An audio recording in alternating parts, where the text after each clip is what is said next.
নমস্কার বন্ধুরা, good morning. আমি পিউ। আমার আরও একটি ঝলমলে ব্লগে তোমাদের অনেক অনেক ওয়েলকাম। তো বন্ধুরা, সবাই কেমন আছো? আশা করছি সবাই ভালো আছো, সুস্থ আছো। আর আমরাও কিন্তু বেশ ভালোই আছি। আর এই যে প্রত্যেক দিনের যেমন কাজ, ওই তেমনটি কেন করবো না আজকেও। তো এই দিকে চলে এসেছি কিচেনে। আর দেখতে পাচ্ছ আজকে রোদ কিন্তু মারাত্মক লেভেলের তেজ রয়েছে।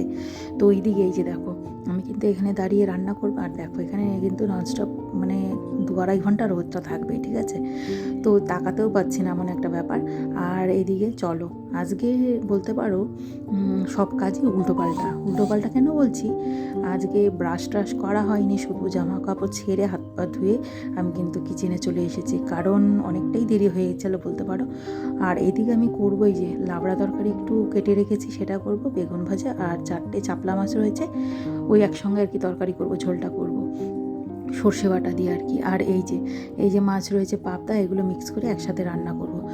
তো বন্ধুরা, আজকের দিনটি ছিল ওই মঙ্গলবারের ব্লগটা আমি তোমাদের সঙ্গে আজকে শেয়ার করছি। শুক্রবারে আমাকে অ্যাকচুয়ালি বুধবারে শেয়ার করতে হতো, কিন্তু জানো তো এতটা পরিমাণে সকালবেলা ঘুম থেকে উঠেই দেখছি, মানে এতটা পরিমাণে মাথা ব্যথাটা ছিল, রীতিমতো মাথাটা ঘুরিয়েই যাচ্ছিল। মানে আমি উঠেও কতটা টাইম শুয়েছিলাম, আর কোনো মতন আর কি আমি রান্নাটা করেছিলাম, ডাল ভাত, যদিও কিছু করিনি, মাছটা সবই ছিল, কিচ্ছু করিনি। তো রান্না করার পরেও বলতে পারো অনেকটা টাইম আমি শুয়েই ছিলাম আর কি। তারপরে আমি একটু সুস্থ হয়েছিলাম বলতে পারো। আর এই যে তরকারিটা করলাম, মানে অসাধারণ হয়েছিল খেতে, মানে ব্যাপক টেস্টি হয়েছিল, ওই সর্ষে বাটা দিয়ে করেছিলাম দেখো। আর জানো তো মাথা ব্যথাটা যদিও এখনও কমেনি, বেশ হালকা হালকা ব্যথা হচ্ছে। আর এই যে দেখো লাবড়া তরকারি করেছি, এই যে বেগুন ভাজা, জাস্ট এইটুকুনি করেছিলাম আর কি ওই দিন। আর বন্ধুরা, আই হোপ ব্লগটা তোমাদের বেশ ভালো লাগবে, তো দেখতে থাকো আর সঙ্গে থাকো। আর বন্ধুরা, তারপরে কিন্তু এই যে ব্রাশ করতে চলে এলাম। সব কাজ আগেই বললাম উল্টোপাল্টা, আজকে আমার সব কাজগুলোই উল্টোপাল্টা বলতে পারো। আর এই যে পরে আমি ব্রাশ করে নিচ্ছি, আজকে বললাম না অনেকটাই দেরি হয়ে গেছিলো উঠতে, তাই জন্য ভাবলাম যত তাড়াতাড়ি ফ্রেশ হয়ে, মানে শুধু হাত মুখটা ধুয়ে নিয়েছি আর বাসি জামা কাপড় ছেড়ে নিয়েছিলাম, ব্রাশটা করা হয়নি। তো ব্রাশটা আমি একটু ভালো মতনই করি বলতে পারো, অনেকটা টাইম ধরে। তো ওই আর কি ভাবলাম ওই ব্রাশ করতে গেলে অনেকটা টাইম লাগবে। তারপরে এই যে ব্রাশ করে নিয়ে চাটা খেয়ে নিয়ে আমি কিন্তু চলে এসেছি। এই যে দেখো কত জামা কাপড় ধুতে, দেখতে পাচ্ছ অনেক জামা কাপড় ধুয়েছিলাম, যেহেতু দেখেছি অনেক রোদ উঠেছে, তাই ভাবলাম যে আজকে কিছুটা জামা কাপড় ধুয়ে দিই। কারণ দেখো রোদের তো কোনো ঠিক ঠিকানা নেই, আজকে ভালো আছে, কালকে না উঠতে পারে। আর যেহেতু পৌষ সংক্রান্তি চলে এসছে, সেহেতু রোদটা তো একটু তিরিং বিরিং করবেই।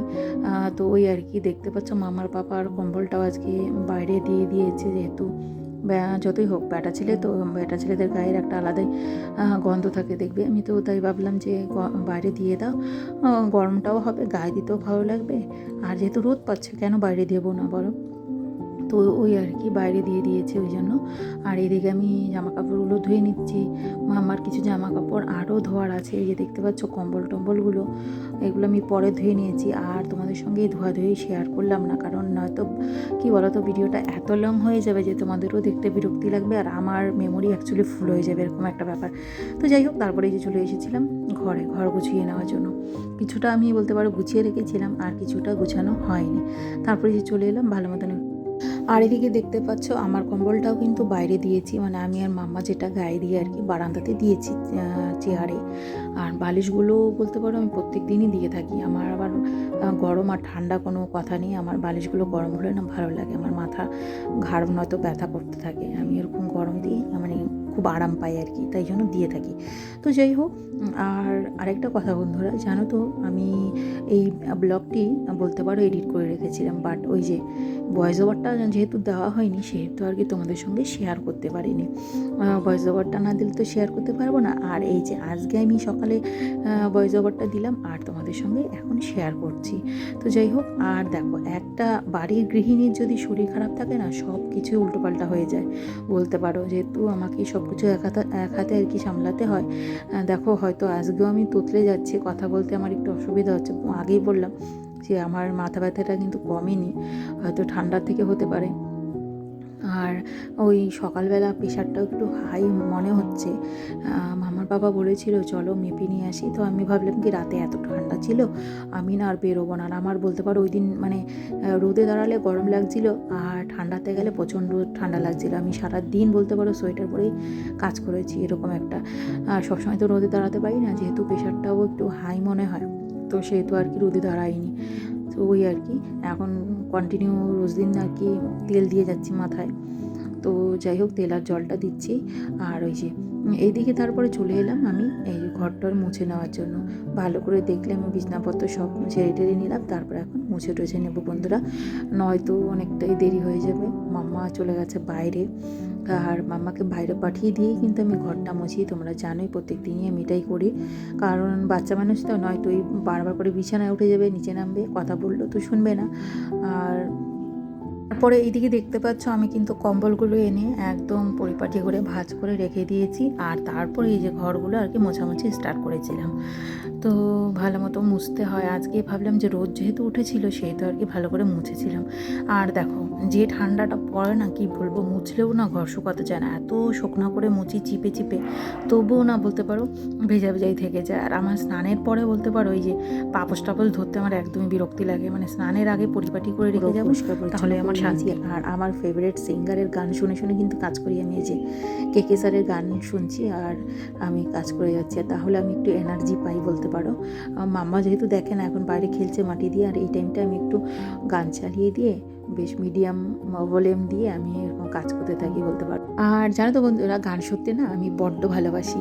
তো যাই হোক এদিকে আমি ফ্রেশ হতে চলে গেলাম, তার আগে কিন্তু মাম্মাকে স্নান করিয়ে দিয়ে মাম্মা চলে গেছে রোদে। আর মাম্মাকে বলতে পারো ওই আজকে কামরাঙা মেখে দিয়েছি, তো আমি স্নান করার আগে আর কি মেখে দিয়ে স্নান করতে চলে গেছিলাম। মাম্মা বসে বসে খাচ্ছে, এক্ষুনি তোমরা দেখতে পাবে।